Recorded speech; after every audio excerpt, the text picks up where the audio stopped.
بالله من شرور أنفسنا ومن سيئات أعمالنا، من يهديه الله فلا مضل له ومن يضلل فلا هادي له، وأشهد أن لا إله إلا الله وحده لا شريك له، وأشهد أن محمدا عبده ورسوله.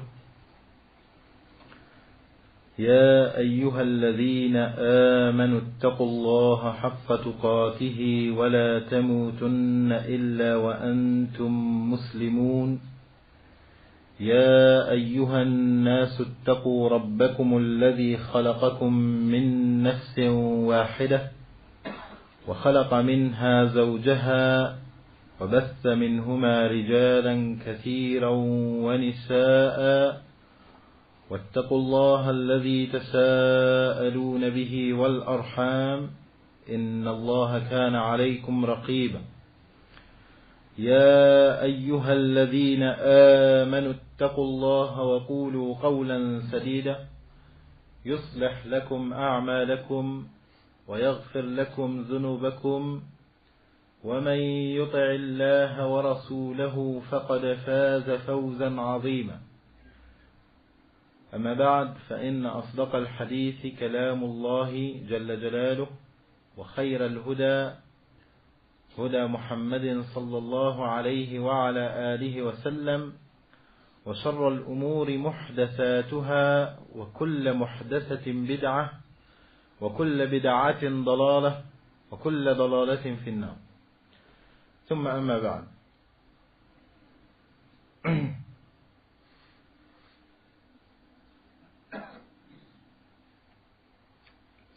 كنا توقفنا في المرة الأخيرة عند قول المؤلف حفظه الله عبد العظيم بدوي، عندما انتهى من نقل كلام الإمام الشاطبي رحمة الله تعالى عليه من الموافقات، من كتابه الموافقات.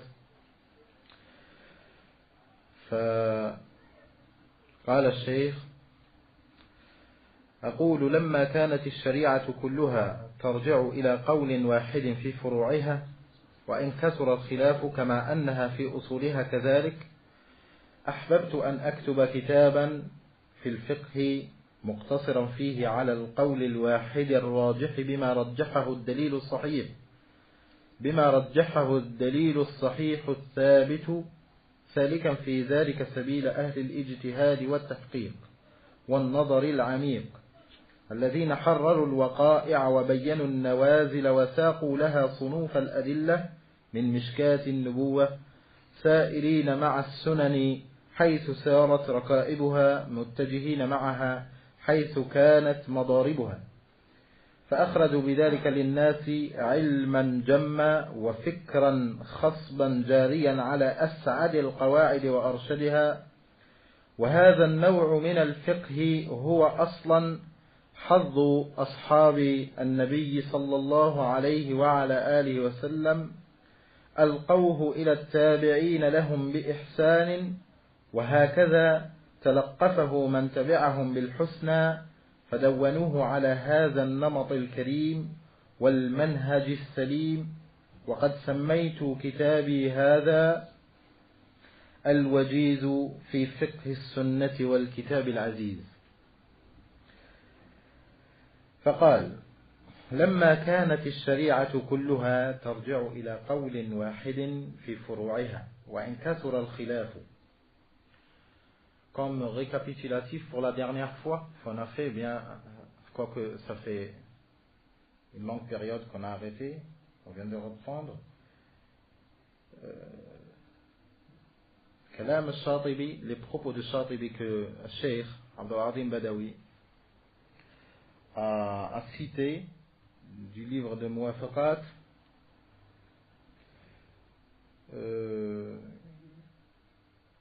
Il a essayé d'éclaircir par ces propos-là que quoi qu'il y a beaucoup de divergences entre les savants, mais la vérité elle reste une seule.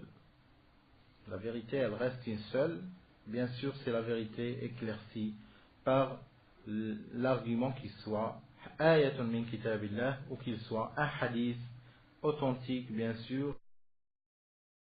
et après qu'on ait trouvé que le verset il est établi comme preuve et le hadith il est authentique, il restera bien sûr aussi une divergence sur le sens, sur le sens que comporte le verset ou le sens que comporte le hadith. Mais ça, ce n'est pas légitimé d'accepter tout propos, parce que la vérité n'est qu'une seule. Parce que la vérité n'est qu'une seule, car la religion d'Allah subhanahu wa ta'ala, comme on avait cité bien avant, elle vient d'Allah subhanahu wa ta'ala, éclaircie par le prophète sallallahu alayhi wa sallam. Et Allah subhanahu wa ta'ala, il ne peut pas dire à une chose, elle est obligatoire et elle est surérogatoire en même temps. C'est-à-dire tu peux ne pas la faire. Si elle est surérogatoire, c'est-à-dire tu peux ne pas la faire. Non pas que tu mérites des récompenses.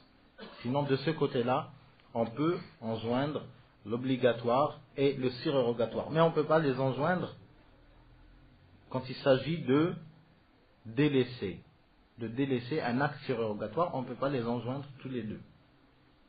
C'est-à-dire on peut pas faire ou ne pas faire l'obligatoire et faire le surérogatoire en même temps. Si Allah subhanahu wa ta'ala, cette religion elle vient d'Allah subhanahu wa ta'ala, ça n'a qu'un seul sens.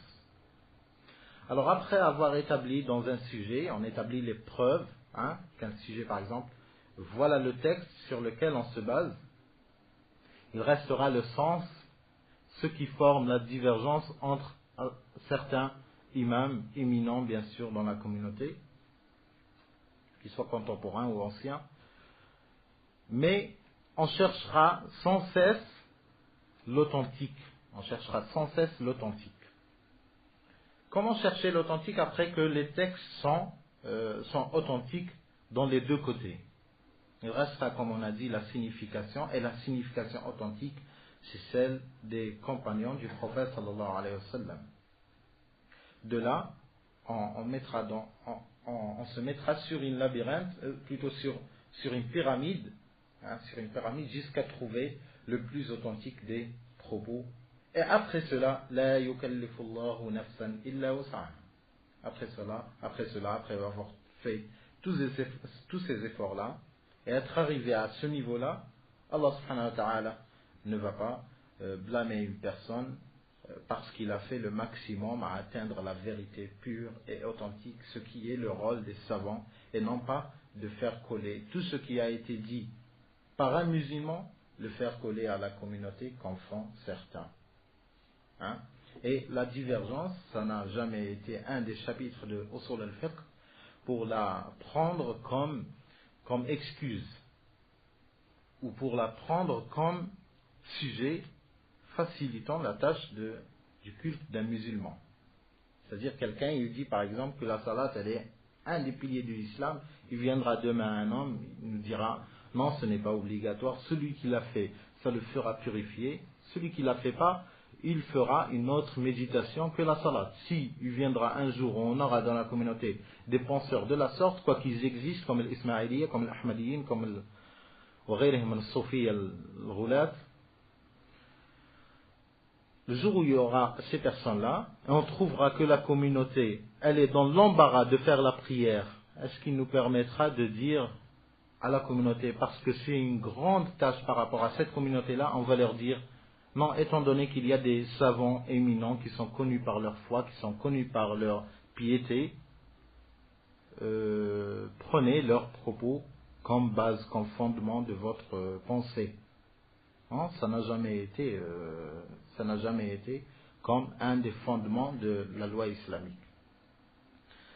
Enfin, la vérité alors, ce n'est qu'une seule, Kitabullahi wa sunnat al-Nabi sallallahu alayhi wa sallam, بفهم الصحابة رضي الله عنهم فإن لم يكن فهم الصحابة رضي الله عنهم لم نجد للصحابة قولا في المسألة على افتراض إذا سلمنا جدلا بأننا لم نجد آية في كتاب الله أو حديثا في سنة النبي صلى الله عليه وسلم صحيحا أو قول صاحب من الصحابة فهنا نرجع إلى أقوال العلماء المعروفين بالتقوى والمعروفين بسلامة المنهج وبأنهم ليسوا متهمين في دينهم وفي عرضهم des personnes qui sont connues pour leur piété, qui sont connues pour leur droiture, qui sont sur la droiture.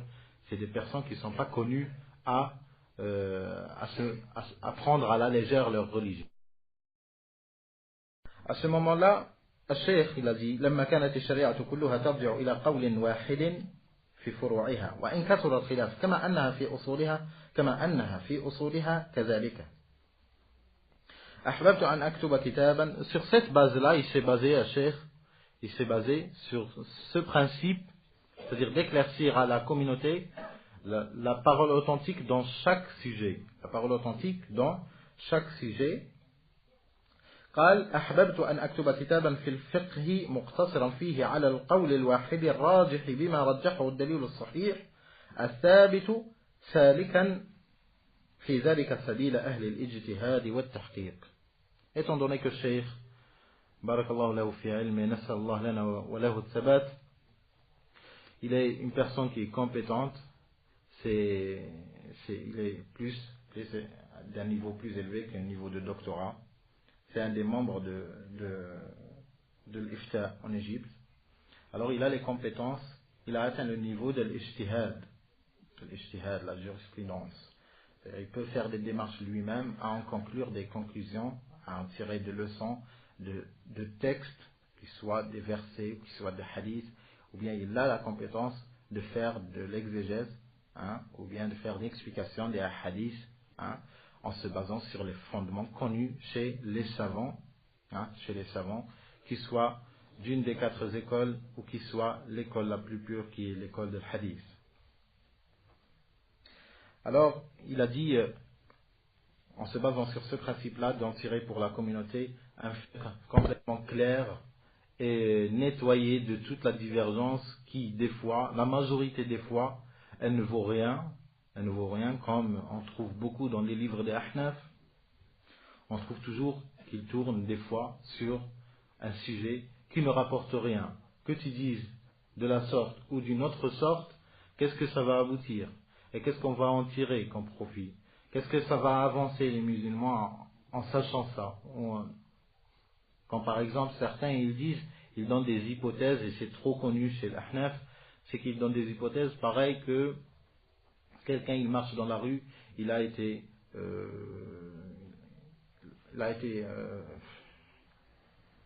touché par une voiture, après il y a eu une fracture sur le dos après. Ils disent, si jamais on va trouver qu'il a du sperme qui découle de cette fissure de son dos, est-ce qu'il est obligé de faire ghusl al-janaba ou pas? Qu'est-ce que ça va nous en tirer? Est-ce que ça existe avant? Si ça existe, d'accord. Sinon, pourquoi gaspiller du papier? Surtout à leur époque, c'était la galère de trouver du papier. Alors, ça, comme fiqh, c'est hors de la sunna. Ou bien comme le hadith qui dit que يا القوم أقرأهم لكتاب الله فإن كانوا في القراءة سواء فأعلمهم بالسنة فإن كانوا في السنة سواء فأقدمهم هجرة. النبي صلى الله عليه وسلم توقف ذكر أشياء ثم توقف. Après certains savants ils ont dit, et si jamais ils sont dans tout cela pareil, ils ont dit on va choisir le plus beau. Est-ce que ça relationne le photogène avec l'imam? Le plus beau de nous, c'est lui qui fera l'imam. Subhanallah. Alors ça, qu'on n'en veut pas. Ce qui a mené la communauté à ce qu'on vit aujourd'hui, c'est ce fiqh-là. Comme le fiqh de prendre n'importe lequel, étant donné que c'est un fiqh, on le prendra. Et d'autres, ils choisissent, on prendra le fiqh le plus facile. On prendra le fiqh le plus facile.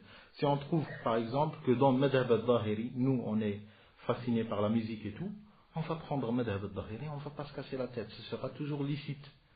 Parce que al-Zahiriya, Ibn Hazm, rahimahullah wa ghafarallahu lahu, il rend faible tous les hadiths qui sont sur le sujet là. Alors on va prendre le madhab al-Zahiri. Si on est en Corée, on va trouver des gens qui mangent de la viande de chien. Alors on ne va pas leur dire que c'est interdit. Pourquoi? Pour ne pas les mettre dans l'embarras. Parce qu'il ne faut pas blesser les gens. Tu vas lui dire, ne mange pas cette viande parce que c'est un chien, ils veulent manger. Mais plutôt il sera blessé. Alors, mieux vaut le laisser et lui dire que c'est permis en plus. Lui dire que c'est permis, pourquoi? Parce qu'en cherchant dans les livres, on a trouvé qu'il y a un madhab, certains malikites qui disent que le chien, c'est permis, c'est licite de manger la viande des chiens. Alaykoum salam wa rahmatullah. Alors, de cette façon-là, on va trouver à chacun, on veut se faire bâtir des pavillons, hein, pour ne pas mettre les gens dans l'embarras, on va leur dire que, ben voilà, on a cherché, on a trouvé que Abu Hanifa, rahimahullah, il dit que dans son fiqh, il dit que les actes légaux dans les pays musulmans, on n'est pas obligé de les respecter si on est dans des pays de kufr, si on est dans les bilad al-harb. Ils appellent ça bilad harb, c'est-à-dire en plein conflit, en pleine guerre entre musulmans et eux. Dans ces sujets-là, ils les appellent balad harb. Et dans des sujets d'élection, pour avoir des sièges et tout, on ne va pas les appeler balad harb, on va les appeler balad kufr, pour qu'ils nous laissent le choix. Alors d'un côté, on va être méchant avec eux, que pour avoir la permission de faire des pavillons. Et de l'autre côté, si on peut en tirer des intérêts d'eux, on va dire que c'est balad kufr. Et balad kufr, ahlul dimma. Et Nabi sallallahu alayhi wa sallam wassa bid dimmi. Alors de la sorte, on peut sortir complètement de l'islam. Parce qu'il n'y a pas un imam qui n'a pas dérivé dans au moins un sujet. Il n'y a pas un imam qui n'a pas échoué à atteindre le verset et le hadith au moins dans un seul sujet. Sinon, il sera ma'soum. Et cela est de l'impossible. Alaykoum salam wa rahmatullah. Cela est de l'impossible. Alors, chaque dérivée d'un imam, on va la prendre si elle nous intéresse, hein, si elle nous facilitera aussi la vie. De là, certains imams comme l'imam Ahmad ibn Hanbal ainsi que plusieurs autres anciens imams, rahmatullahi ta'ala alayhim, il a dit Man ittaba'a rukhas al-ulama tazandaq. Ittaba'a rukhas al-ulama, les permissions des savants. Un imam, il n'a pas su qu'il y a un hadith sur le sujet. Il dit que c'est permis. Il ne lui a pas été parvenu le hadith qui cite l'interdiction. C'est quoi? Pourquoi le blâmer lui? Lui, il n'a pas su. Mais toi, si tu as su, après, tu vas délaisser le hadith et tu vas prendre ses propos parce qu'il n'a pas su, pour te faufiler seulement des engagements de ton dîn. Si tu suivras cette méthode, tu vas t'exclure complètement de l'islam. Parce que tu es en train de suivre les failles, comme ils font certains avocats, pour faire trouver une solution pour quelqu'un. Ce n'est pas ils cherchent les lois, non, mais ils cherchent les failles. Les sujets là où il n'y a pas de loi citée, pour le prendre comme motif. De là, certains de nos frères, ils suivent cette méthode-là. Alors, comme il dit Ahmad ibn Hanbal, Man ittaba'a rukhas al-ulama, ijtama'a fihi ash-sharru kulluh. Ijtama'a fihi ash-sharru kulluh. Dans la musique, tu vas voir, et les chansons, tu vas voir qu'il l'accepte. En suivant qui? En suivant ulama al-Madina al-Qudama. Dans al-Mut'ah, il va suivre les savants de la Mecque. Dans la Mecque, les anciens. هذا قول من أقوال السلف. كانوا يقولون إذا أخذ الرجل في الغناء بقول أهل المدينة وفي المتعة بقول أهل مكة وفي العقود ربما بأهل الكوفة وغيرها فتزندق. عليكم السلام ورحمة الله وبركاته. tazandaq, parce qu'il ne suit que les failles. Et c'est ce qui fonde l'école, la pensée de Muhammad al-Ghazali al-Mubtada', celui qui vient de mourir, walillahi alhamd. Elle part de là sa pensée. Elle part de là, ainsi que son élève, Nas'alallah yahlikah, Youssef al-Qaradawi. Youssef al-Qaradawi, il a cette pensée, c'est pour mettre la communauté dans l'aisance de l'islam, dans la souplesse, comme ils disent, la souplesse, l'islam souple, c'est que si vous trouvez qu'il y a un qawl d'un imam qui a dit quelque chose qui arrange la communauté, suivez-la. Le pire, ce que je viens de savoir, c'est que le Qaradawi, une fois, dans une de ses parties, sa série à Al Jazeera, il a eu une question, quelqu'un il est tombé dans l'embarras, pourquoi? Parce qu'il a un supermarché, et après qu'il s'est mis dans le din ou je ne sais quoi, il a toujours des boissons alcoolisées et tout. Alors, comment il va faire? Il va se trouver dans l'embarras et tout enlever, tout un rayon d'alcool et de vin et tout. Alors, il n'y a plus des gens de le pays où il se trouve, ils ne viendront plus chez lui. Alors, il a dit, si la majorité, c'est du bien, ce qu'ils vendent, c'est du bien, alors il doit le prendre, il doit le vendre. Il lui est permis de vendre de l'alcool. Après, une femme, walillahi alhamd, il n'a pas besoin des savants pour qu'ils fassent un rad sur lui. Il n'a même pas besoin d'hommes pour faire un rad sur lui, qui ne sont pas des savants. Alhamdulillah, c'est une femme. Elle lui a dit, Ya Cheikh, ittaqillah, Nabi sallallahu alayhi wa sallam yaqul, la'ana Allahu asar al-khamr wa hamilaha wa sharibaha. Non, mais ça, ce n'est pas de la sorte qu'on comprend le hadith, il a un autre sens, c'est son baratin. Après, elle lui a dit, Ya Cheikh, quand est-ce que les kuffars ils vont savoir qu'on a une religion qui nous interdit ces choses qui sont la faute ou se commettent des délits et des accidents sur les routes? Quand est-ce qu'on sera une communauté qui déclarera aux gens, aux kuffars surtout, qu'on a un dîn qui nous interdit ça et on ne le vend pas? Quand est-ce qu'on sera comme ça? Il a dit, non, j'insiste sur ma parole, c'est permis. Qu'est-ce qu'on va faire à une personne de la sorte? On va faire un rad. Ça ne mérite pas un rad. Il se mêle de hadith. Il se mêle de hadith comme s'il ne voit son professeur al-Halik,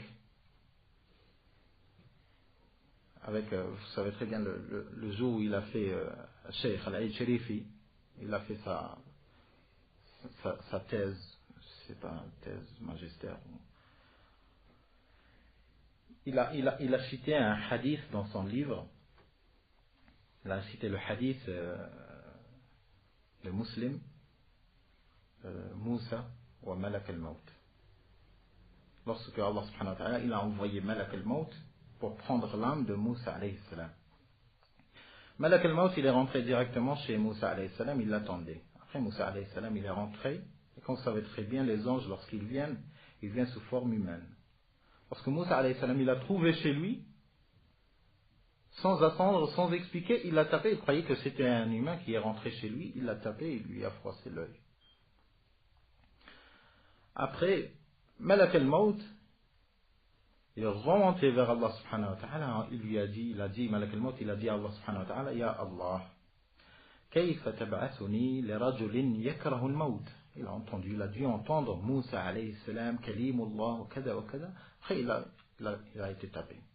Ah, c'est ça Moussa alayhi salam. Alors, il a demandé à Allah subhanahu wa ta'ala, comment tu m'as envoyé vers quelqu'un qui déteste la mort?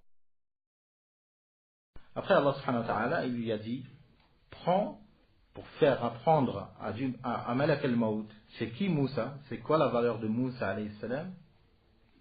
Allah subhanahu wa ta'ala lui a donné un taureau, complètement noir. Il lui a dit, tu prends ce taureau avec toi, et tu le montres à Moussa alayhi salam, et tu lui dis, je suis Malak al-Maut, et Allah subhanahu wa ta'ala, il t'a dit, pose ta main sur ce taureau-là, et tu as, avec chaque poil que ta main elle touchera, tu as une année de plus. Si tu voudras qu'Allah t'élargisse la vie, t'allonge la vie.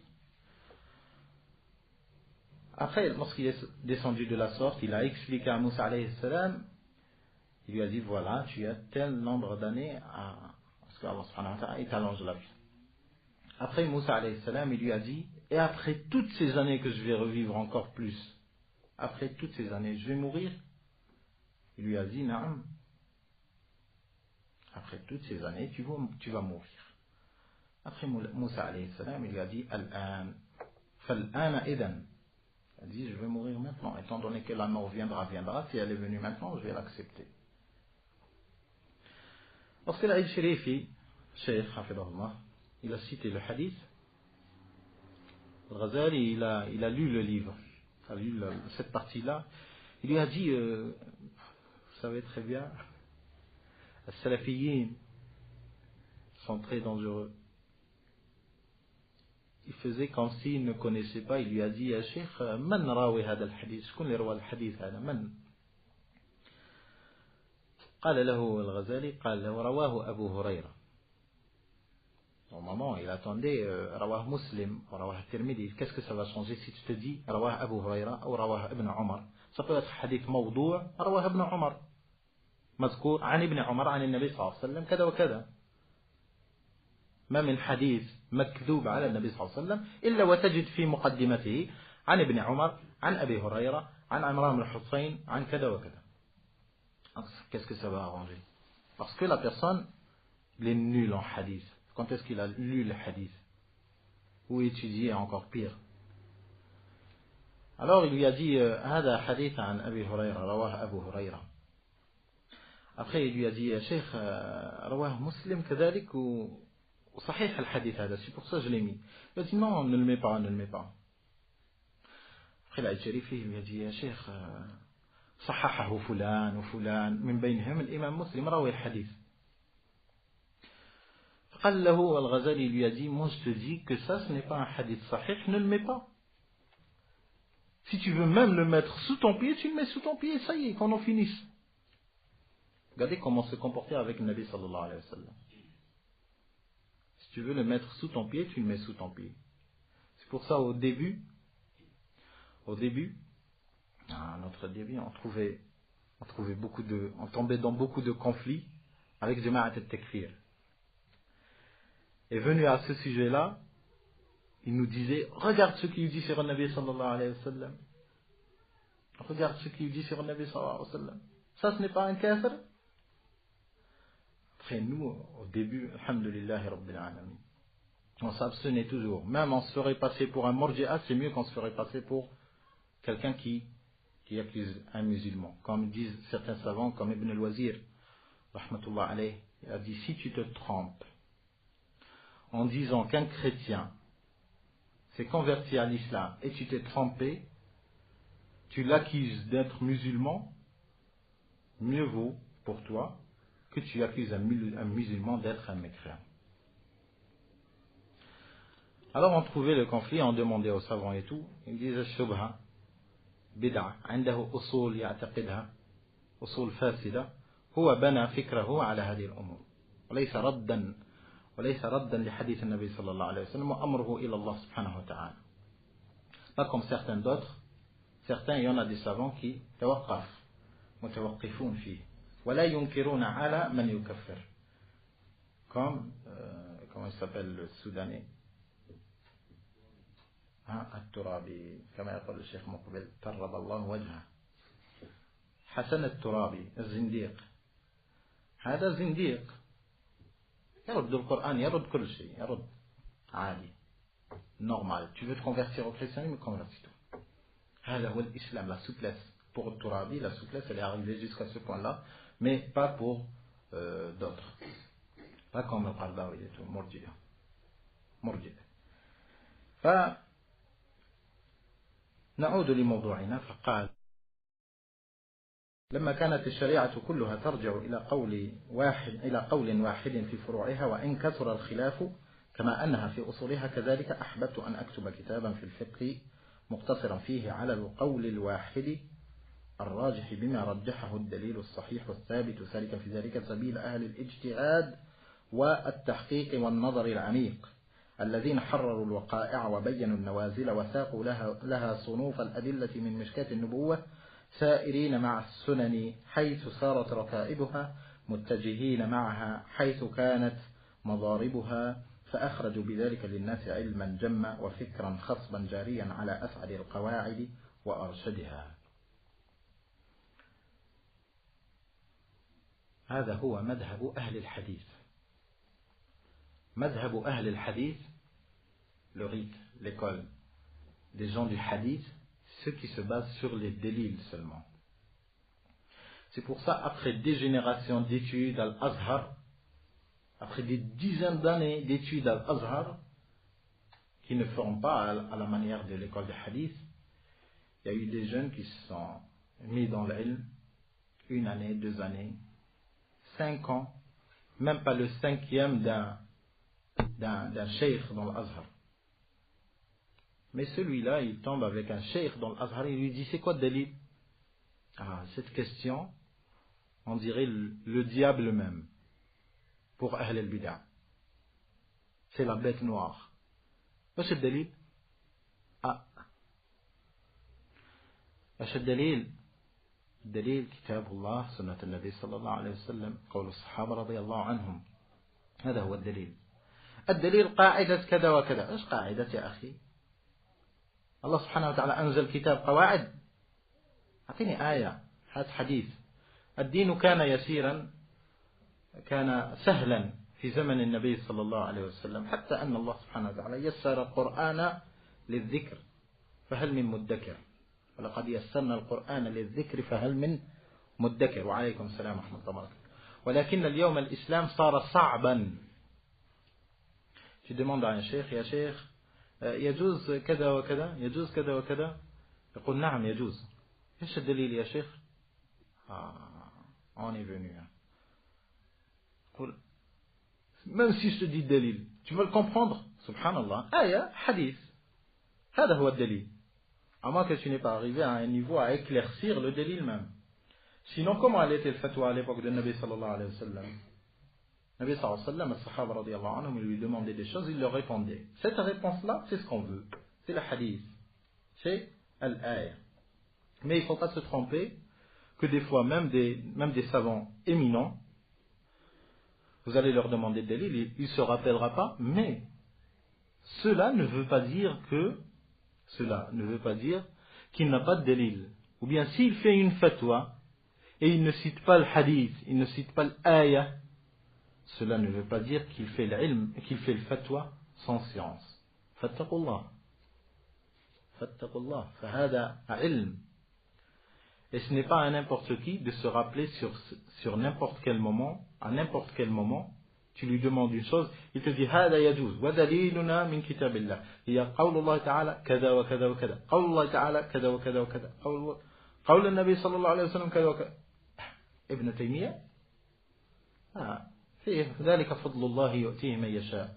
Les savants sont des degrés, jusqu'à ce qu'un savant, ses propos, ils seront suivis par d'autres savants.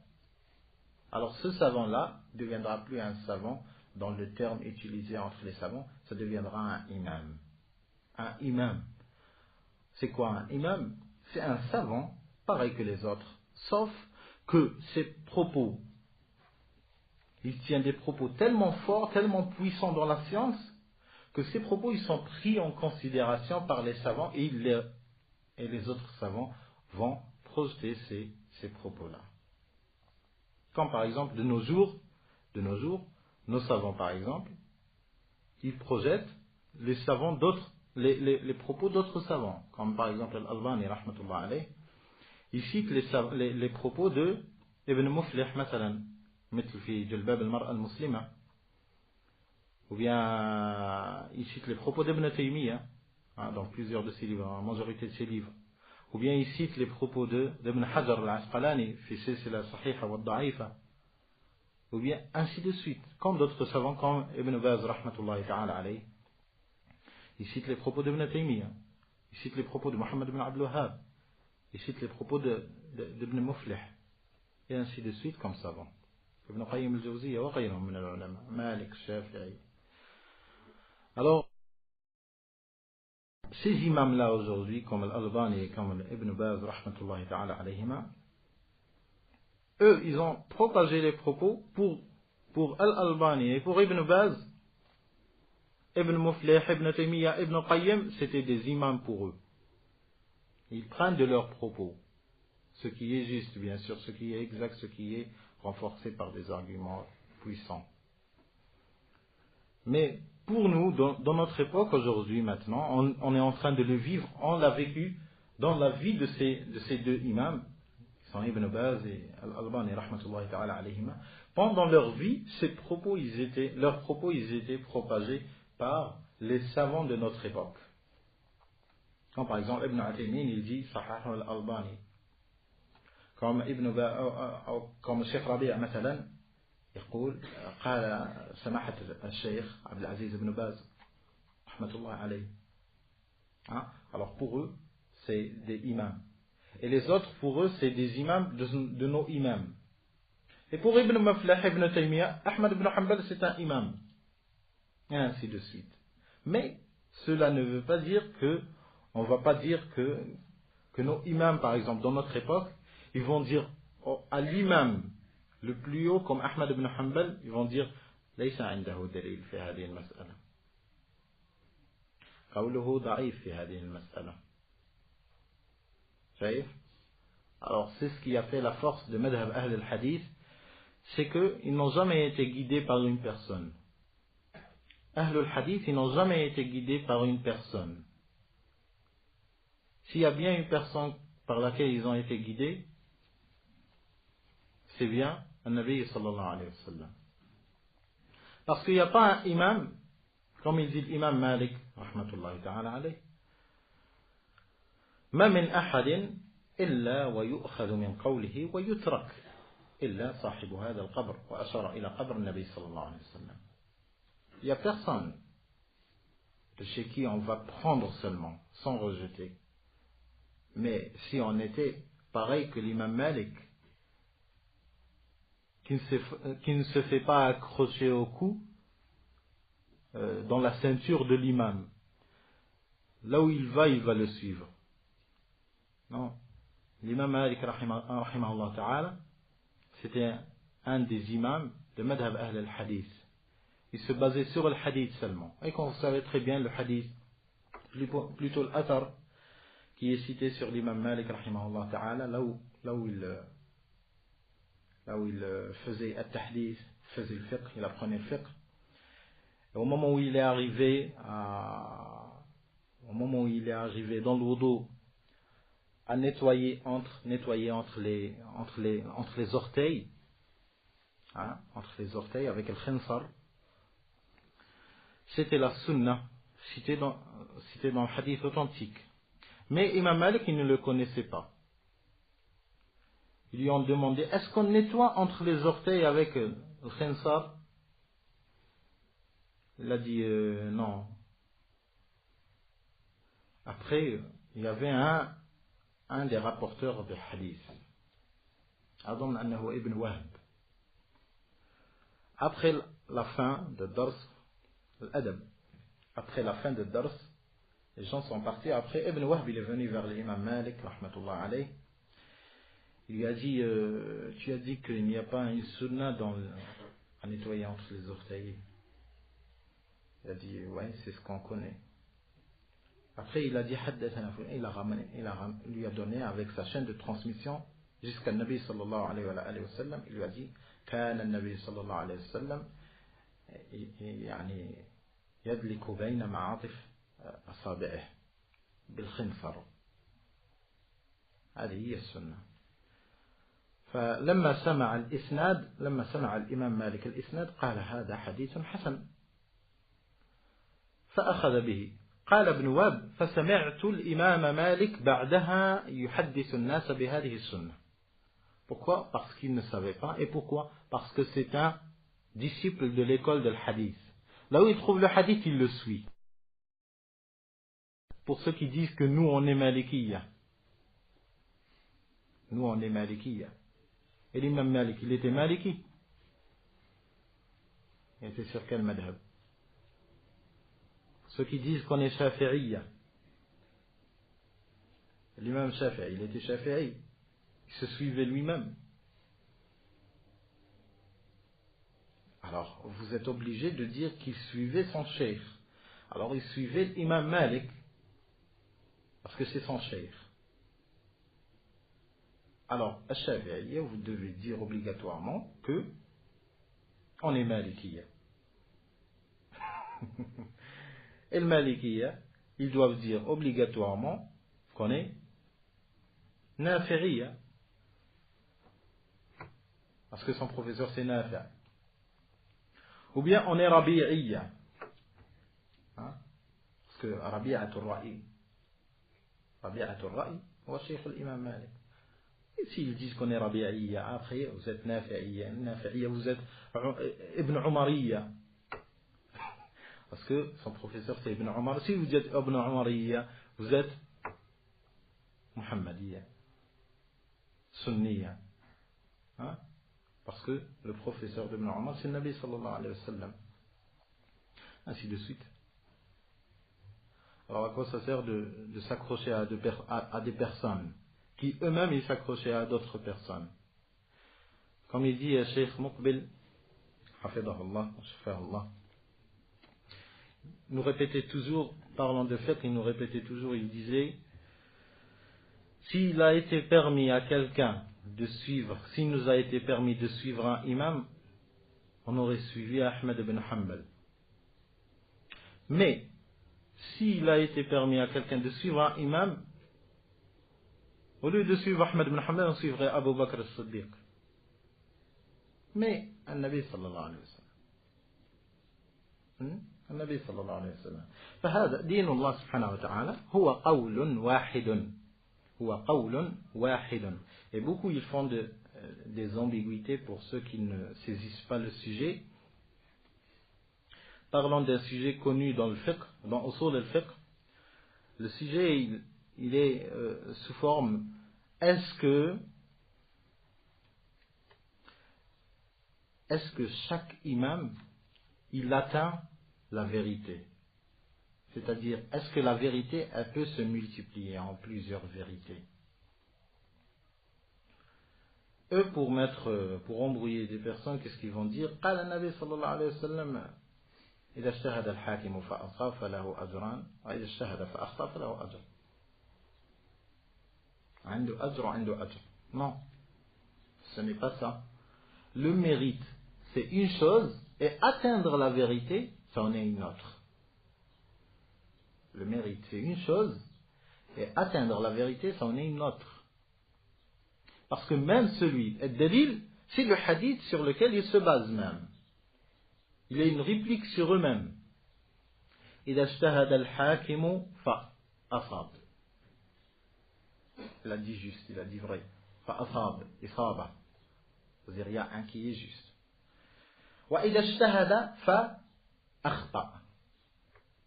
إذن اجتهاد واحد والخطأ واحد.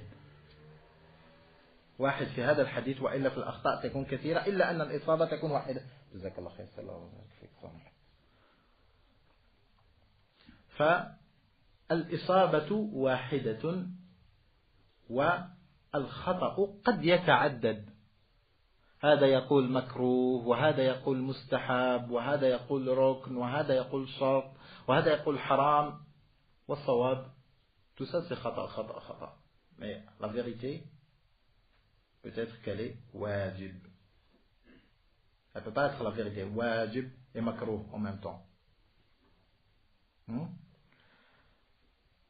Pour cela, Cheikh, il a voulu baser son livre sur ces principes-là, que la vérité n'est qu'une seule dans les sujets traités, dans le fiqh islami, comme dans l'aqida, bien sûr.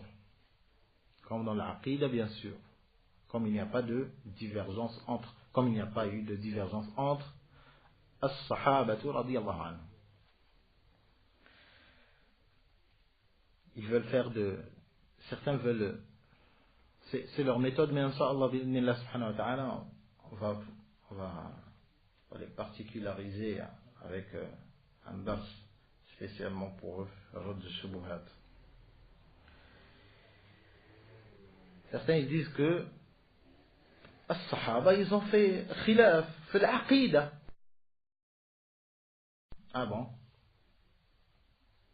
C'est quoi le dalil? Alors pour celui qui a cette méthode, c'est quoi le dalil? Des fois ça marche pas. Parce que tu demandes le dalil et tu maîtrises pas le sujet, c'est pour ça qu'on incite les gens à apprendre la science. Parce qu'avec la science, tu vas savoir, tu vas connaître l'ignorance. Tu vas découvrir l'ignorance de la science. Alors, tu vas lui demander, c'est quoi le dalil? Il va te dire, Ibn Abbas, il a dit que Muhammad sallallahu alayhi wa sallam, il a vu Allah subhanahu wa ta'ala. Et Aisha radiyallahu anha, elle a dit que Muhammad sallallahu alayhi wa sallam n'a pas vu Allah subhanahu wa ta'ala. Quelqu'un qui ne connaît pas, alaykoum salam wa rahmatullah, quelqu'un qui ne connaît pas, qui ne demande pas aux savants, qui ses assises ne se tourne pas autour de la science et tout, il n'avancera jamais. Mais regardez les ulama l'islam, comment ils ont purifié l'islam de ces innovateurs. Ils ont dit, il n'y a aucune divergence. Toi au premier tu vas dire, oh c'est quoi? Celui-là il dit qu'il a vu, l'autre a dit que... Mais en vérité, Ibn Abbas, il a dit que le Nabi sallallahu alayhi wa sallam, il a vu Allah. Vu la vision.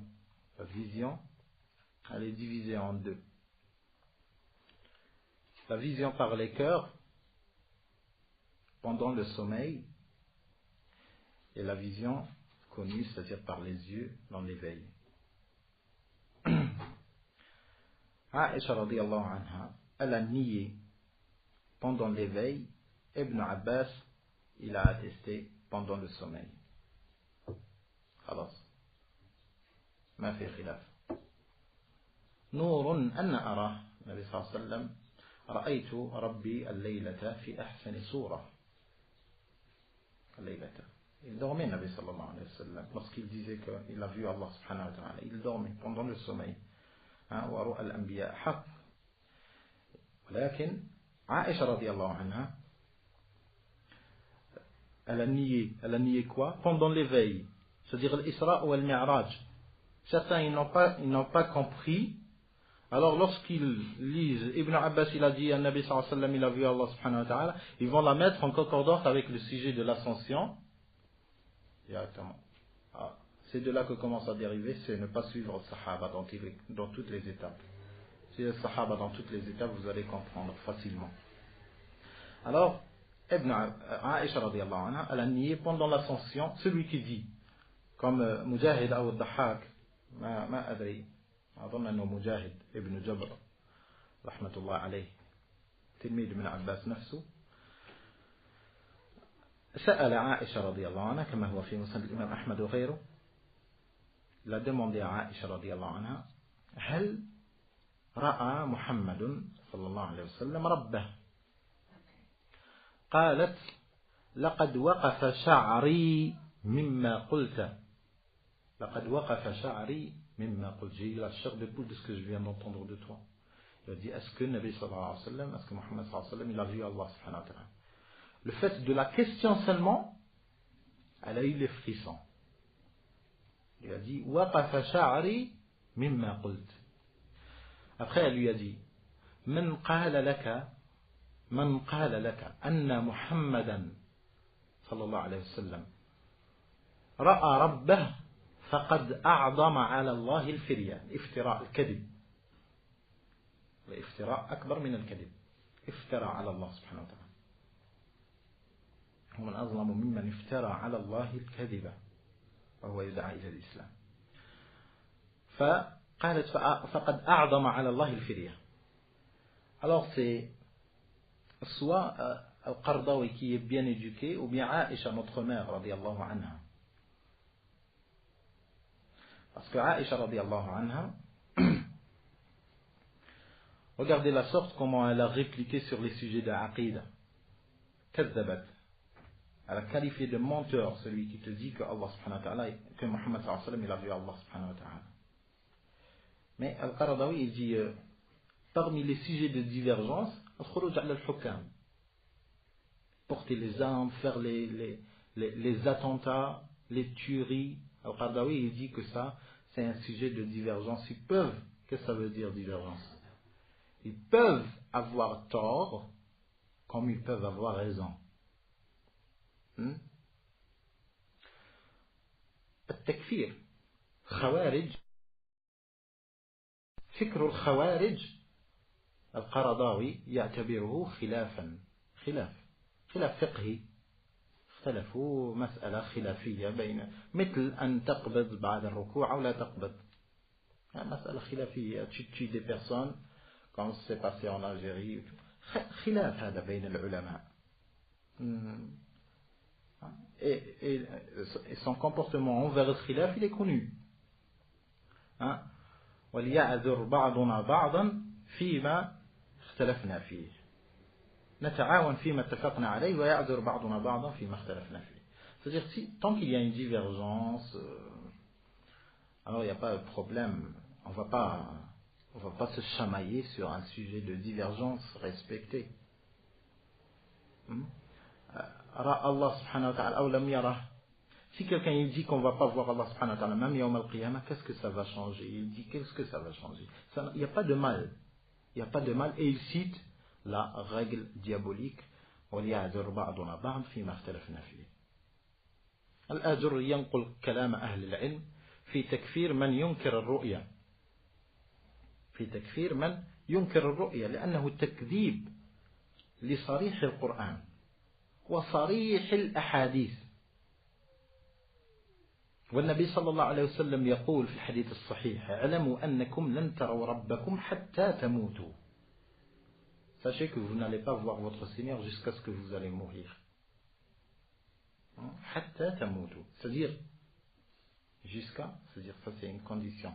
Après la mort, si vous faites partie des croyants, en conformité avec le verset وجوه يومئذ ناظرة إلى ربها ناظرة.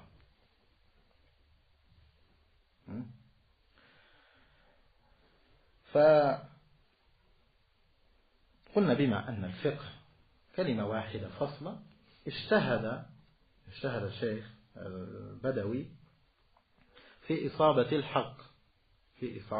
الحق وكم من إمام plusieurs imams ils ont essayé, ils ont tenté de faire de la sorte, c'est-à-dire ne citer que l'authentique des propos des savants dans leurs livres et essayer de faire un résumé. Combien de savants ils ont essayé de faire de la sorte, comme la majorité qu'ils ont écrit dans le fiqh, comme par exemple Nail al-Awtar de l'imam al-Shawkani, comme Subul al-Salam, Nail al-Awtar, Sharh Muntaqa al-Akhbar من أحاديث سيد الأخيار.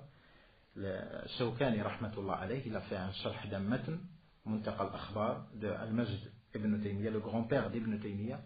Il a fait un matn dans le fiqh, des hadiths dans chaque chapitre. Et il est venu l'imam al-Shawkani rahimahullah après lui, et il a fait le sharh de ce matn-là, il a fait Nail al-Awtar, il a nommé Nail al-Awtar, Sharh Muntaqa al-Akhbar min Ahadith Sayyid al-Akhyar. Comme il y a Bulugh al-Maram d'Ibn Hajar al-Asqalani, des hadiths dans le fiqh, il a fait les hadiths, il a regroupé tous les hadiths que tous les imams, ils en ont besoin obligatoirement. Le faqih, il a besoin obligatoirement de connaître le minimum ces hadiths-là cités dans chaque chapitre pour connaître son fiqh totalement. Ce Bulugh al-Maram, après il est venu al-Amir al-San'ani il a fait le Sharh Subul al-Salam, Sharh Bulugh al-Maram. Sharh Subul al-Salam, Sharh Bulugh al-Maram, comme notre contemporain, Cheikh Al-Bassam, il a fait un Sharh de ces livres-là, qui est un Sharh que je le recommande pour tous les frères et les sœurs. Je le recommande ce livre-là, qui est Tawdih al-Ahkam, Tawdih al-Ahkam min Bulugh al-Maram. Il est en 6 volumes. C'est un Sharh explicite de façon académique, qui est, je l'ai vu au Yémen, il est super, je vous le recommande. Et la dernière édition, il a fait dans chaque chapitre, qui se met en conformité avec une fatwa de Lajna Da'ima, Lajna Da'ima l'Ifta' wa Da'wati wal Irshad, lorsqu'elle était في رئاسة الشيخ عبد العزيز بن باز رحمة الله تعالى عليه. Il a fait les bayans, photocopier les bayans dans chaque chapitre allant dans le sujet qu'il est en train d'expliquer. Il donne la fatwa définitive, ce qui fera non pas ses avis à lui seul, ses avis en plus les avis de Lajna Da'ima, un conseil de fatwa en Arabie Saoudite, le célèbre conseil de fatwa. Quand vous allez trouver d'autres livres comme Umdat al-Ahkam, lui-même le Cheikh Al-Bassam, il a fait Sharh Fath al-Allam, Taysir al-Allam, jazakallah khair. Taysir al-Allam, Sharh Umdat al-Ahkam, comme il l'a fait avant lui Ibn Daqiq al-Eid à l'époque d'Ibn Taymiyyah, rahmatullahi ta'ala alayhi. Ibn Daqiq al-Eid, il a fait Sharh al-Ahkam al-Ahkam, Sharh Umdat al-Ahkam. عمدة الأحكام لا عمدة الأحكام المتن إحكام الأحكام طيب هذا هو إحكام الأحكام شرح عمدة الأحكام comme c'était la méthode des anciens comme Ibn Hajar rahimahullah, il a fait un ouvrage plus détaillé, plus fort que ce que je viens de citer, parce que c'est une explication détaillée et de chaque hadith, que ce soit sa chaîne de transmission ou que ce soit le hadith, le texte même. Alors Ibn Hajar al-Asqalani rahmatullah alayhi, il a fait le célèbre sharh de Bukhari. Il est en 14 volumes. Les premiers, jusqu'à Kitab al-Hajj, Allahu alam, du début jusqu'à Kitab Mbad al-Wahy, Mbad al-Khalq. Il a Kitab al-Hajj, Adon, توقف الشيخ عبد العزيز بن باز رحمة الله عليه من التعليق. Il a fait quelques commentaires comme ça qui nécessitent sur certains propos d'Ibn Hajar al-Asqalani. Après, ça n'a pas été complété par Cheikh Abdel Aziz ibn Baz rahmatullah alayhi. Alors il a fait ce célèbre Sharh al-Bukhari qui s'appelle Fath al-Bari bi Sharh Sahih al-Bukhari, comme il a fait son contemporain à son époque, le rival, c'était l'imam al-Aini. L'imam al-Aini, l'autre, il représentait à son époque genre al-Shafi'iyya, ولكنه من مدرسة الشافعية المحققين، يعني مدرسة الحديث على طريقة الشافعية. Et Al-Aini, l'imam Al-Aini, il représentait Al-Ahnaf. Alors ils ont fait le même ouvrage. Al-Aini, il a fait Sharh aussi de Bukhari. Je ne me rappelle plus pour le moment c'est quoi le titre. Il a fait un Sharh en quelques 14 volumes, jusqu'à ce que certains ils ont fait des vers pour démontrer lequel qui est le meilleur. Bien sûr, c'est celui d'Ibn Hajar. Il n'y a pas de divergence pour le moment entre les savants. Jusqu'à ce que certains savants, ils ont dit La hijrata ba'da al-fath. C'est-à-dire, tu n'as pas besoin de faire la hijra à chercher d'autres bouquins si tu as Fath al-Bari. Ce n'est pas une explication d'un hadith, mais parce que c'est le Nabi sallallahu alayhi wa sallam qui a dit La hijrata ba'da al-fath. C'est-à-dire, après qu'il y ait des pays musulmans, on ne va plus se déplacer vers d'autres pays.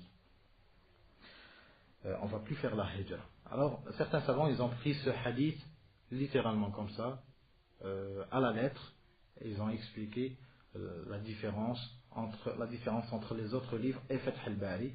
Et c'est vrai, celui qui a Fath al-Bari, il a un livre de aqida, il a un livre de fiqh, il a un livre de usul, il a un livre de tafsir, ajib jiddan, un livre de jarh wa ta'dil, ajib jiddan, mustalah al-hadith, tout un livre, tout un volume. Le premier, c'est Hadith Sari, Hadith Sari, Muqaddimat Fath al-Bari. tout cela, ils ont essayé de faire une rapproche sur les propos authentiques, c'est-à-dire les plus authentiques des propos des savants, c'est-à-dire allant en conformité avec les hadiths, avec les versets. Quoi qu'ils ont cité, ce que je viens de citer en dernier, ils ont cité la divergence. C'est ce qui différencie ce livre-là entre les autres livres, c'est qu'il n'a pas cité de divergence. Et celui qui cherche la divergence, ce n'est pas ça qui manquera. Parce qu'il y en a tellement de... Alors, il a purifié son livre de la divergence. Il a cité que l'authentique dans chaque sujet. Alhamdulillah, dans la majorité des sujets, bien sûr, il s'est basé sur les authentifications et les remarques de Cheikh Al-Albani sur tous les hadiths, parce qu'il a pris, comme on va voir à la fin, dans la liste des livres, il a pris la majorité des les livres les plus connus de Cheikh Al-Albani, rahmatullah alayhi. قال أحببت أن أكتب كتابا في الفقه مقتصرا على القول الواحد الراجح بما رجحه الدليل الصحيح والثابت سالكا في ذلك سبيل أهل الاجتهاد والتحقيق. أهل الاجتهاد, c'est ceux qui ont les moyens, de faire de la jurisprudence.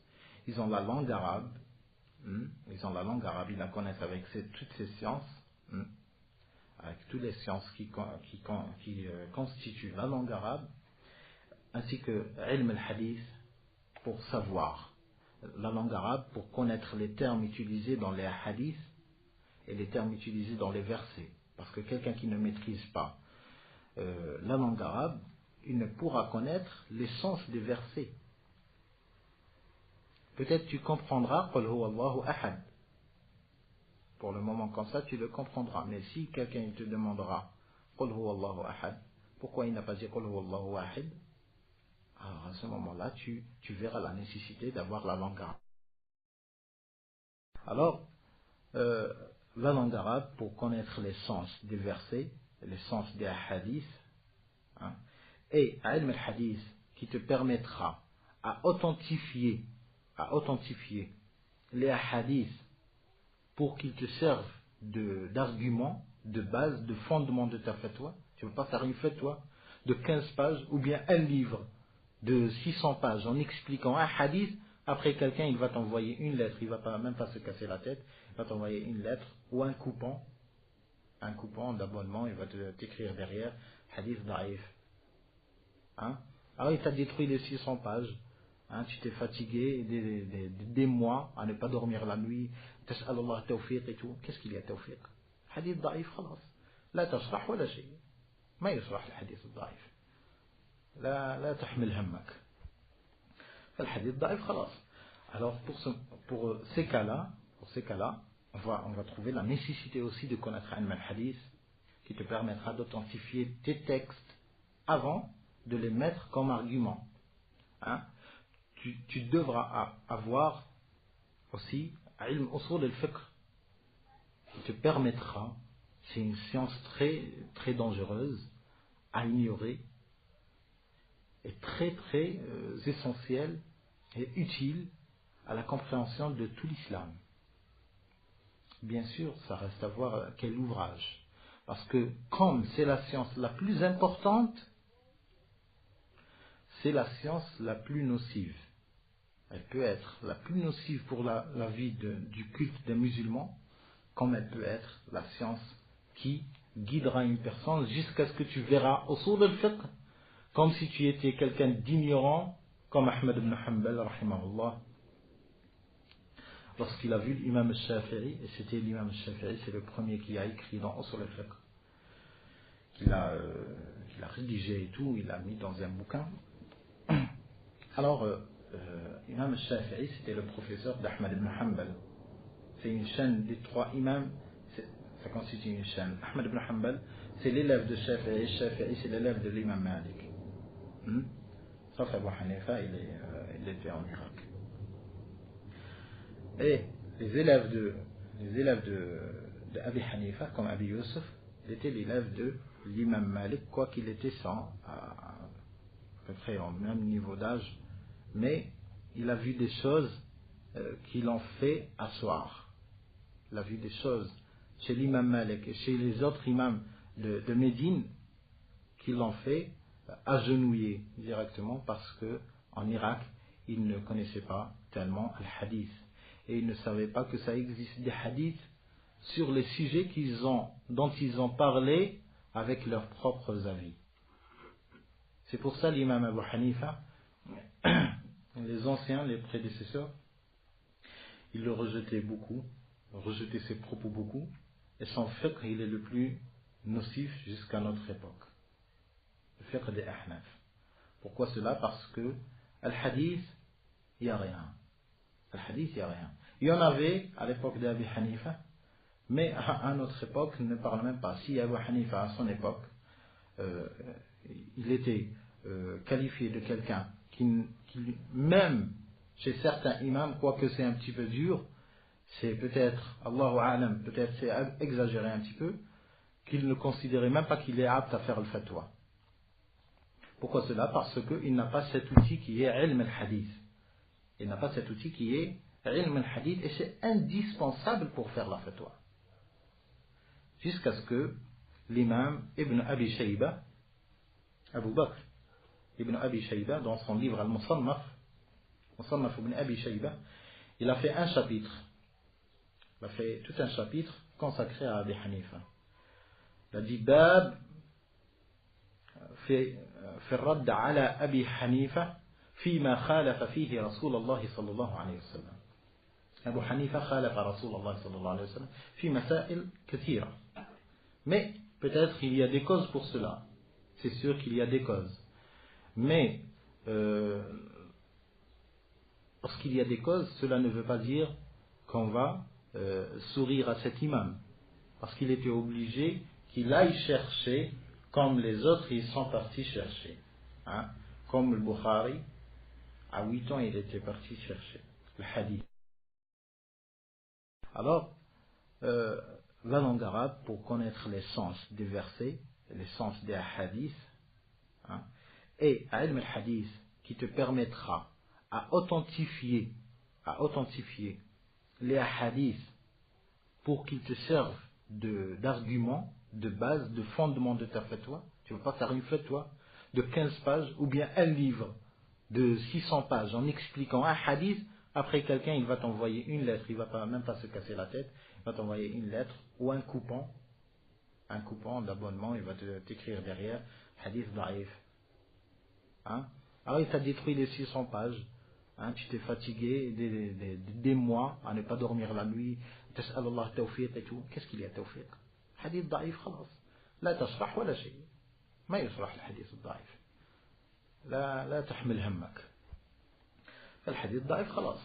Alors pour ces cas-là, on va trouver la nécessité aussi de connaître un hadith qui te permettra d'authentifier tes textes avant de les mettre comme argument. Hein? Tu devras avoir aussi ilm usul al-fiqh qui te permettra, c'est une science très très dangereuse à ignorer et très très essentielle et utile à la compréhension de tout l'islam. Bien sûr, ça reste à voir quel ouvrage, parce que comme c'est la science la plus importante, c'est la science la plus nocive. Elle peut être la plus nocive pour la vie du culte des musulmans, comme elle peut être la science qui guidera une personne jusqu'à ce que tu verras au sourd al-fiqh, comme si tu étais quelqu'un d'ignorant, comme Ahmed ibn Hanbal, rahimahullah, lorsqu'il a vu l'imam al-Shafi'i, et c'était l'imam al-Shafi'i, c'est le premier qui a écrit dans Usul al-Fiqh, qu'il a rédigé et tout, il l'a mis dans un bouquin. Alors, Imam al-Shafi'i, c'était le professeur d'Ahmed ibn Hanbal. C'est une chaîne des trois imams, ça constitue une chaîne. Ahmed ibn Hanbal, c'est l'élève de Shafi'i, Shafi'i, c'est l'élève de l'imam Malik. Sauf Abu Hanifa, il était en Irak. Et les élèves de Abi Hanifa, comme Abi Yusuf, il était l'élève de l'imam Malik, quoi qu'il était à peu près au même niveau d'âge, mais il a vu des choses qui l'ont fait asseoir. Il a vu des choses chez l'imam Malik et chez les autres imams de Médine qui l'ont fait agenouiller directement parce que en Irak, ils ne connaissaient pas tellement le hadith. Et ils ne savaient pas que ça existe des hadiths sur les sujets dont ils ont parlé avec leurs propres avis. C'est pour ça l'imam Abu Hanifa, les anciens, les prédécesseurs, ils le rejetaient beaucoup, rejetaient ses propos beaucoup, et son fiqh, il est le plus nocif jusqu'à notre époque. Le fiqh des Ahnaf. Pourquoi cela? Parce que al-hadith, il n'y a rien. Al-hadith, il n'y a rien. Il y en avait à l'époque d'Abi Hanifa, mais à notre époque, ne parle même pas. Si Abu Hanifa, à son époque, il était qualifié de quelqu'un qui, même chez certains imams, quoique c'est un petit peu dur, c'est peut-être, Allahu A'lam, peut-être c'est exagéré un petit peu, qu'il ne considérait même pas qu'il est apte à faire le fatwa. Pourquoi cela? Parce qu'il n'a pas cet outil qui est ilm al-hadith. Il n'a pas cet outil qui est ilm al-hadith, et c'est indispensable pour faire la fatwa. Jusqu'à ce que l'imam Ibn Abi Shayba, Abu Bakr Ibn Abi Shayba, dans son livre Al-Musannaf, Musannaf Ibn Abi Shayba, il a fait un chapitre. Il a fait tout un chapitre consacré à Abi Hanifa. Il a dit Bab في الرد على أبي حنيفة فيما خالف فيه رسول الله صلى الله عليه وسلم. أبو حنيفة خالف رسول الله صلى الله عليه وسلم في مسائل كثيرة. Mais peut-être il y a des causes pour cela. C'est sûr qu'il y a des causes. Mais parce qu'il y a des causes, cela ne veut pas dire qu'on va sourire à cet imam. Parce qu'il était obligé qu'il aille chercher comme les autres ils sont partis chercher. Hein? Comme le Bukhari, à 8 ans il était parti chercher le hadith. Ce n'est pas un motif. Tu n'as pas de hadith, tu n'as pas à t'avancer sur les sujets dont le prophète sallallahu alayhi wa sallam il a tenu des propos. Il a dit des enseignements, il a dit des obligations, et toi après tu ne les as pas su. Ça restera une excuse. Voir si c'est pour Abu Hanifa, si c'est pour Abi Hanifa, elle est valable. Si c'est pour Abi Hanifa, elle est valable. Si elle est pour quelqu'un comme, par exemple, de nos jours, elle n'est pas valable. Pourquoi? Parce que ils peuvent s'agenouiller à côté de savants plus compétents qu'eux dans l'ilm al-hadith et ils apprennent. Ils peuvent s'agenouiller devant des savants dans l'aqidah que eux ils ne maîtrisent pas. C'est pour ça jamais vous n'allez trouver un ikhwani qui fait un rad sur, par exemple, al-Ahbash. Pourtant, al-Ahbash ils qualifient leurs savants certains d'eux, ils sont les leurs et notre alhamdulillah. Ils qualifient l'Ahbash comme Sayyid Qutb, comme kafir.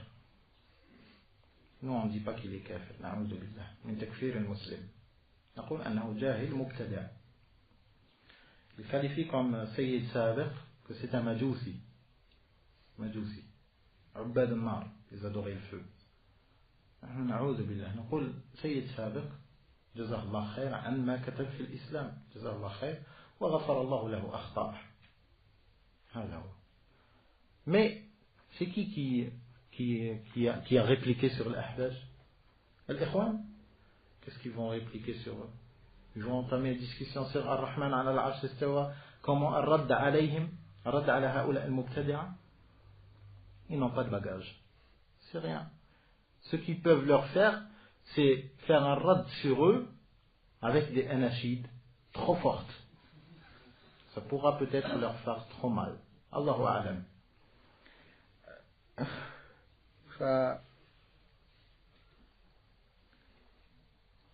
قلنا في الاجتهاد اللغة, obligé que la personne elle a la langue arabe, elle a ilm al-hadith qui purifiera sa science parce que c'est une science purificatrice, et usul al-fiqh pour comprendre les sens, l'abrogeant et l'abrogé.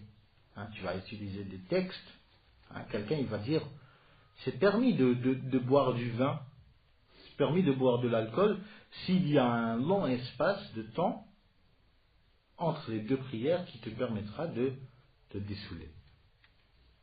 Ah bon? C'est quoi le dalil? Il va dire la taqrabu as-salata wa antum sukara. Si tu vas te rapprocher pour faire la prière, c'est à ce moment-là que tu ne bois pas. Ou bien pendant ton état d'ivresse. Il va entendre cela. Pourquoi? Parce qu'il n'a pas su le sujet de l'abrogeant et l'abrogé. Il n'a pas su que ce verset-là ne sert pas comme argument et on n'a pas le droit de le mettre en application parce que ayatun mansukhatun. Ayatun mansukhatun. بقول الله سبحانه وتعالى إنما الخمر والميسر والأنصاب والأزلام رجس من عمل الشيطان فاجتنبوه. Dans quel moment? اجتنبوه عام مطلق ليس فيه وقت مطلق. Et ainsi il ne connaîtra pas al-mutlaq wa al-muqayyad et il ne connaîtra pas al-aam wa al-khas. Ainsi il ne connaîtra pas al-adala wa al-tazkiyah et il ne connaîtra pas al-mursal, ainsi que tous les chapitres qui constituent cette science trop essentielle, trop intéressante à la personne. Et il n'aura pas kitab Allah subhanahu wa ta'ala, il n'a pas kitab Allah subhanahu wa ta'ala, il n'a pas le Coran par cœur, ce n'est pas la peine, parce que celui qui fait de la jurisprudence, il a besoin des versets à tout moment.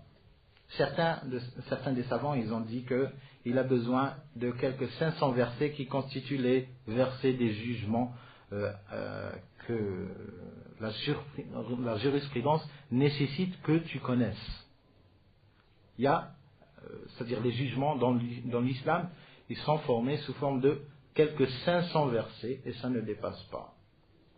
Mais d'autres imams, et c'est le plus authentique, c'est que tout le Coran tu dois l'avoir par cœur parce que les versets des jugements, c'est vrai que ça parle de jugements, de licite et d'illicite, mais tu peux en conclure même des histoires.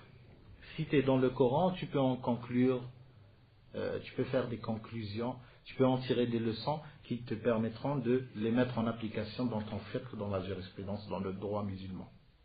Hein? Quand on fait qawlillah subhanahu wa ta'ala fafahamnaha Sulaiman. Fafahamnaha Sulaiman, dans l'histoire, c'est que Allah subhanahu wa ta'ala, il a éclairci plus le savoir de Sulaiman sur celui de son père Daoud alayhi salam. Ce verset-là, il est expliqué dans un hadith. Rawah al-Bukhari wa ghayru. Le hadith, c'est que il y a eu deux femmes.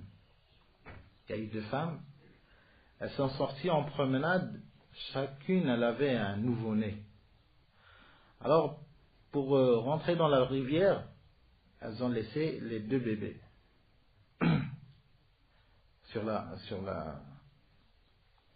Après, ils ont laissé les bébés et ils sont partis. Ils sont revenus, ils n'ont trouvé qu'un seul parce que le loup, il est venu, il a pris un. Alors chacune, elle disait, ça c'est mon bébé à moi. Chacune, elle disait, cet enfant c'est à moi. Il y avait une grande femme et une petite femme. Alors la petite, elle disait que c'est à moi, la grande, elle disait pareil. Alors, ils sont partis vers le juge qui était à l'époque le roi, Daoud alayhi salam. Ils sont partis chez Daoud alayhi salam, il a dit, c'est à qui? L'autre, elle disait, c'est à moi, et l'autre, elle disait... Après, il a donné le jugement définitif, c'est qu'il l'a donné à la grande alors qu'il était à la petite. Il l'a donné à la plus âgée. À la sortie, elle était contente. À la sortie, ça coïncidait avec l'entrée de Sulaiman alayhi salam. Sulaiman alayhi salam, il leur a dit, c'est quoi votre affaire? Ils ont dit, voilà, on a fait jugement, ton père il a jugé pour la grande. Elle a pris le bébé et l'histoire c'est le loup, ils ont tout raconté. Après il leur a dit, donnez-moi le bébé, donnez-moi un couteau, je vais le couper en 2 morceaux et chacune elle prendra un morceau. Après la petite elle a dit non, qu'elle le garde. Non, qu'elle le garde. À ce moment-là, lorsqu'il a entendu cela, Sulaiman alayhi salam, il a pris le bébé, il l'a donné à la petite. Le hadith parmi ceux qui l'ont rapporté, c'est l'imam al-Nasa'i, rahimahullah, dans le Mujtaba, qui aujourd'hui ça s'appelle le Sunan. Sunan al-Nasa'i, qui est le Mujtaba. Dans ce hadith-là, il a fait un chapitre. Bawwaba alayhi bab al-qada'u bighayri al-haqq hatta yustaban al-haqq.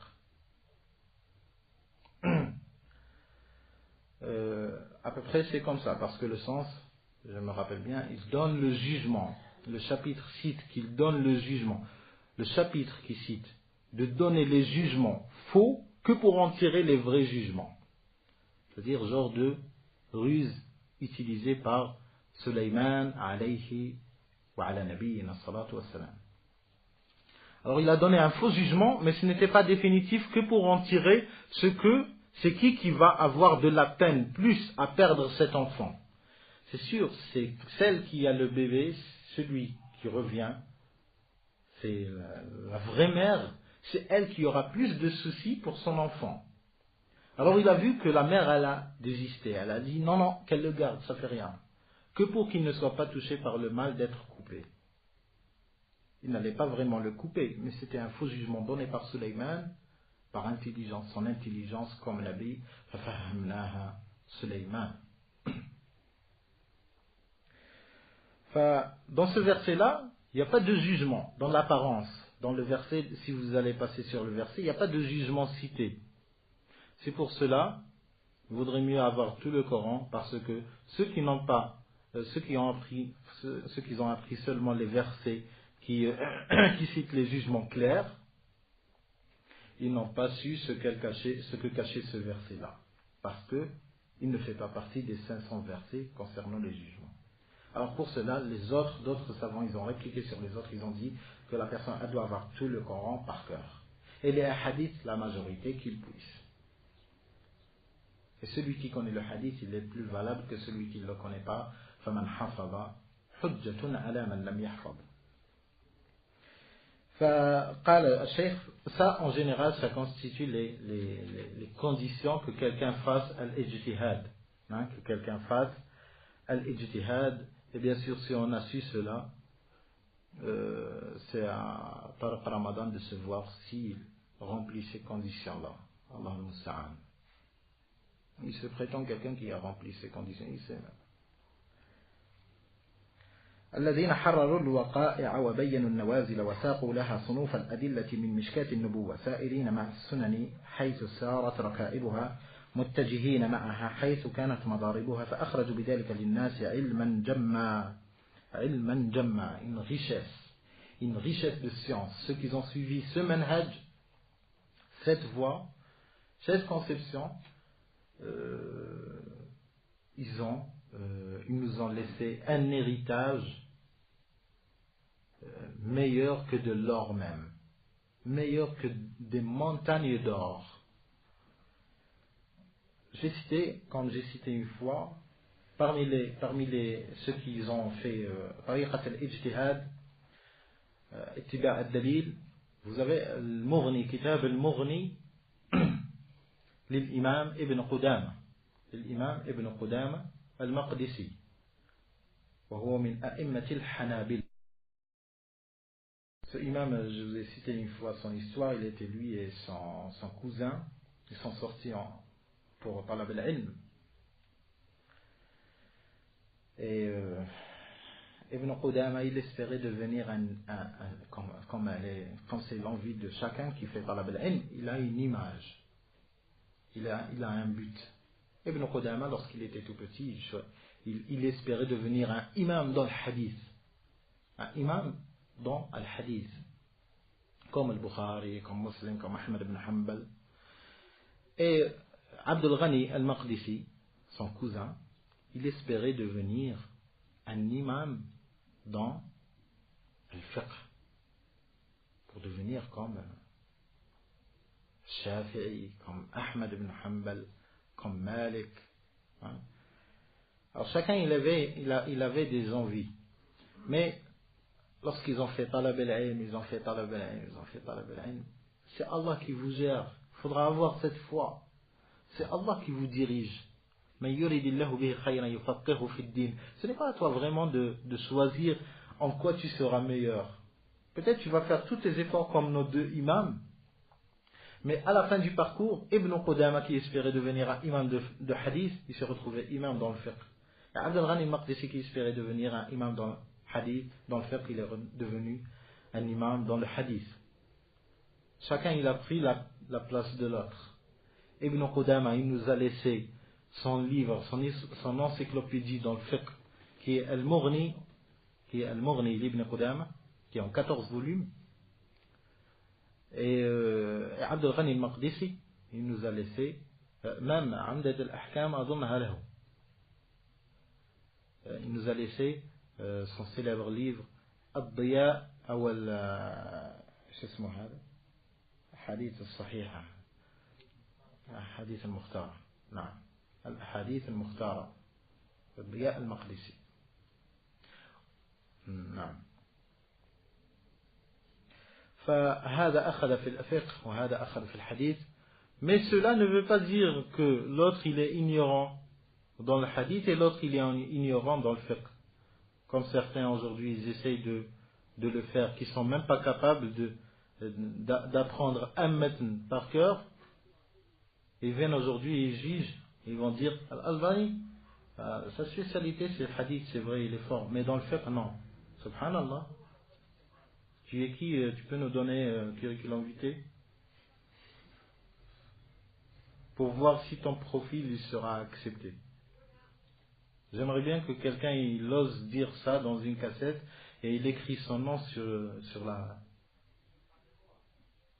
Et il dit Al-Albani, il n'est pas fort dans le hadith. Pourquoi? Parce qu'il est fort dans...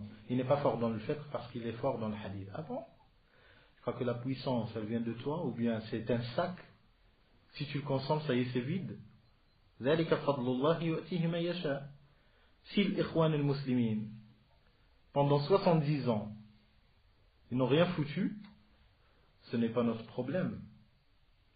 Si l'Albani, il n'est même pas un arabe, c'est un Albanais, walhamdulillah, il a fait ce que l'Ikhwan al-Muslimin, comme organisme, avec les finances, avec tous les membres distribués sur toute la terre, s'ils ont pu partir à Mars pour faire da'wah d'Ikhwan, wa yudillun an-nas, ils vont partir. Ils n'ont pas d'effet, ils n'ont pas eu d'effet. C'est vrai qu'ils ont eu des effets. Vous savez c'est quoi? C'est les attentats, c'est les tueries, ou bien c'est l'humiliation des musulmans. Toi tu vas parler avec quelqu'un qui pour lui faire rappeler que l'islam c'est la religion de vérité. Hein?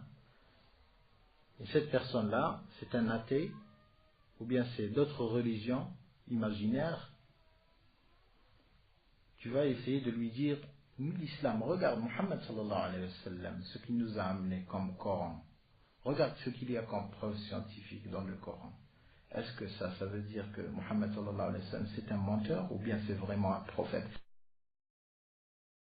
À ce moment-là, tu trouves un Ikhwan, il vient, il dit, non, ce n'est pas comme ça.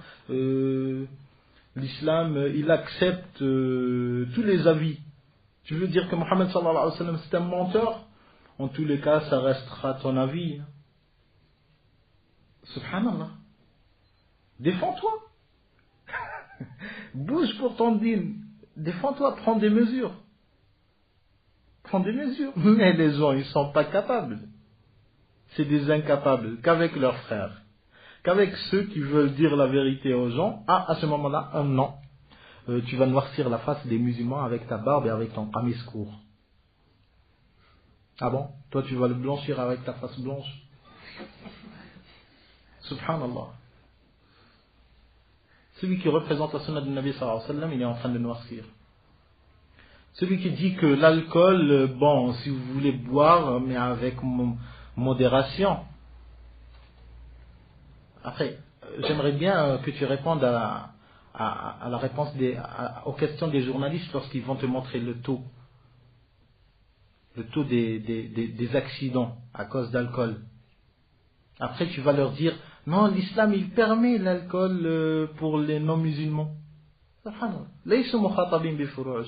Ah, c'est facile. Bien sûr, ils ont leur shaitan qui leur fait le fatwa, il leur démontre ce qu'il y a comme faille dans les livres. نسأل الله العفو والعافية.